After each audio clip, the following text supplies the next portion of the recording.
How is your brother?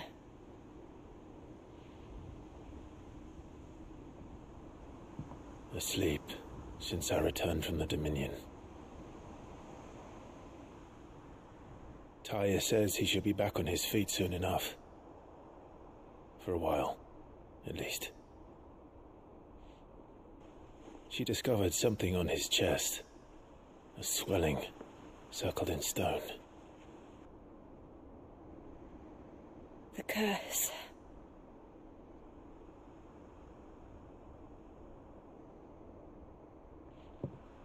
For every mountain we climb, another rises up to greet us, doesn't it? It's never ending.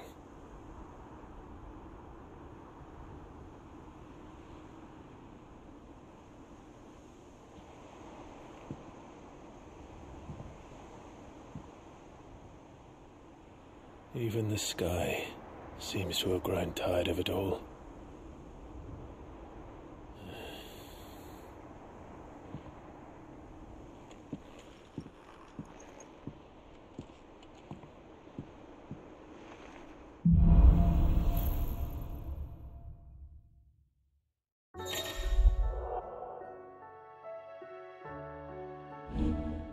Tony won't be happy if I disturb Joshua. While he rests, I might as well see what Otto has to say.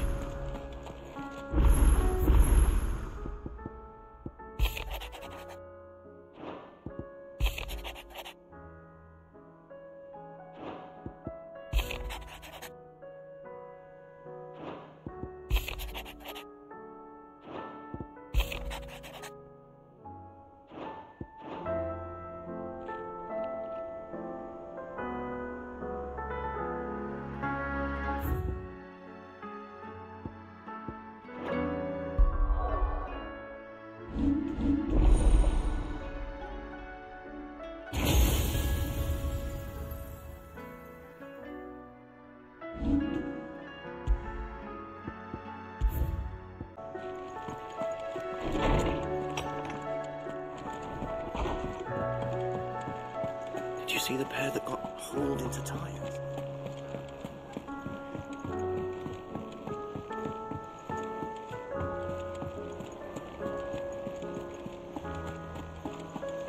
Did you see that? Tell me you saw that.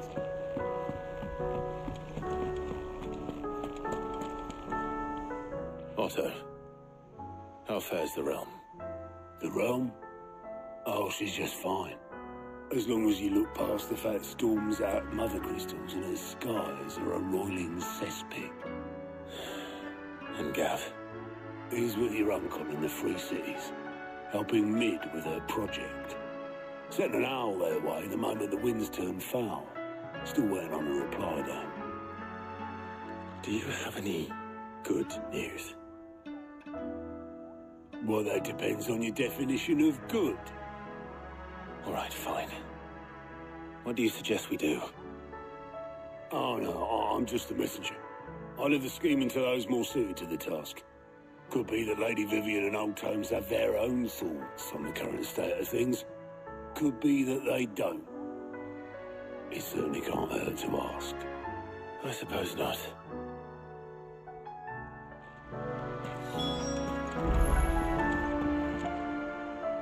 How is it that every one of your little excursions presages some inexplicable catastrophe? Not that you are to blame for the Dominion's fate. No one could have predicted the actions of the Crown Prince. I'm sorry I couldn't save your home. My countrymen are stronger than you think. A few toppled clock towers won't break their spirits. They'll be back on their feet in no time. I hope so. Look at us. Bluer than a pair of bog crabs. Tempting though it may be, sulking will not help us find a solution to this mess. You believe there's one to be found? I don't know. But I am certain we're more likely to find it if we first examine the facts.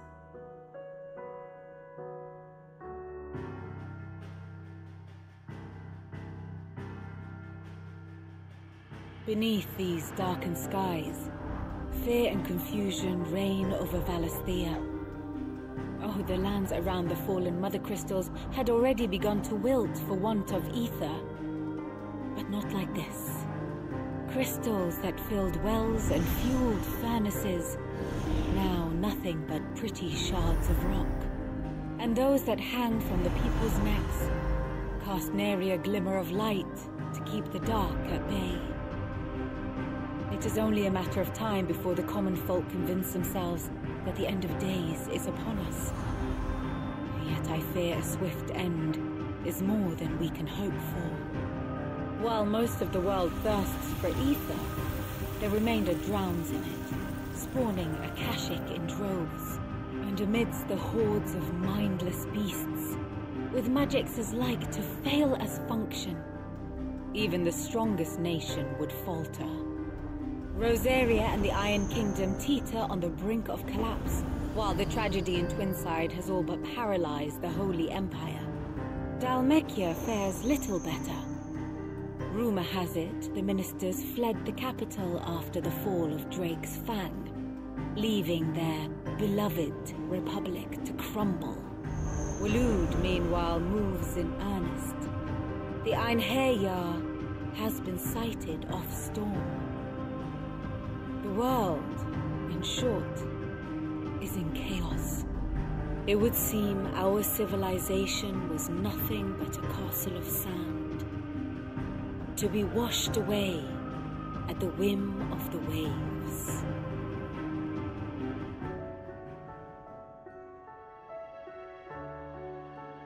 A castle of sand. Not my best flourish, but it seemed fitting. The reports I've received are considerably more blunt in their appraisal. Without the protection of their nations, it will fall to the people to defend themselves against those who would take what is theirs. Which is only ever going to end one way. Defending a farmhouse against a band of chocobo thieves is one thing, but pitchforks and palisades will do little to stall an army's advance. Should the King of Waloed deign to invade, there would be none to stop him. None but us.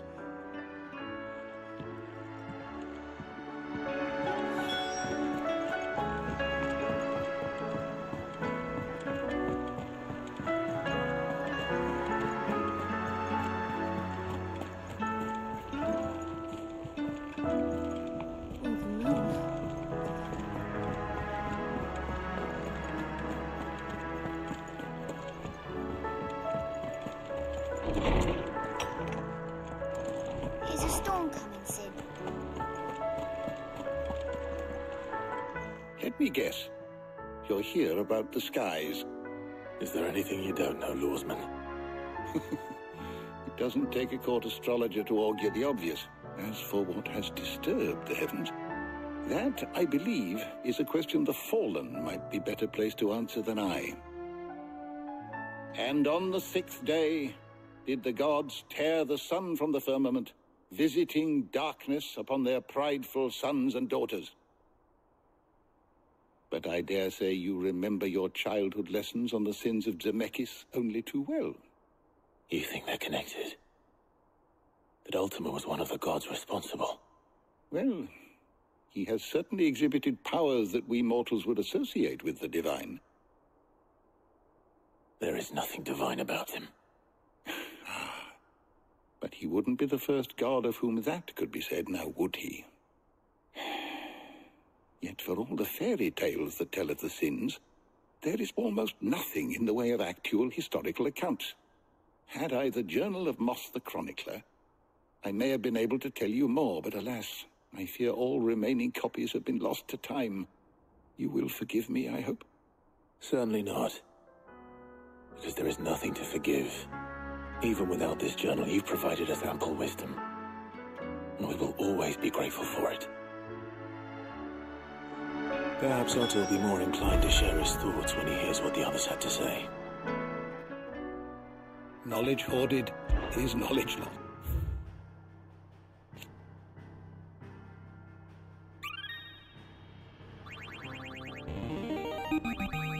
There is a rather fascinating excerpt I've been meaning to show you. What subject shall we consider today?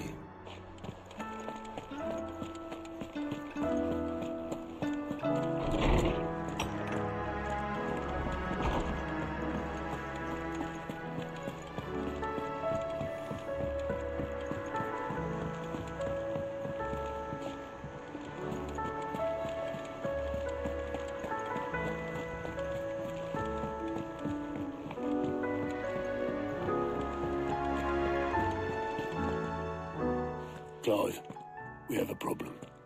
Only one. That would be a first. It would. Actually, there are three. We had as many owls arrive while you were at the shelves. Martha's got a cashier at her gates, and talk of monsters roaming the hills outside of Northreach has put the wind up Isabel and her lot. And don't forget Dalamil. Lubor says the village was raided by bandits. When it rains... It fucking pours. The curse breakers are spread thin, taking stock of the damage in the Dominion. And even if I could get word to all of them, I doubt they'd get here in time to make any real difference. Which means there's only two people who can. Jill and I. Let them know we're on our way.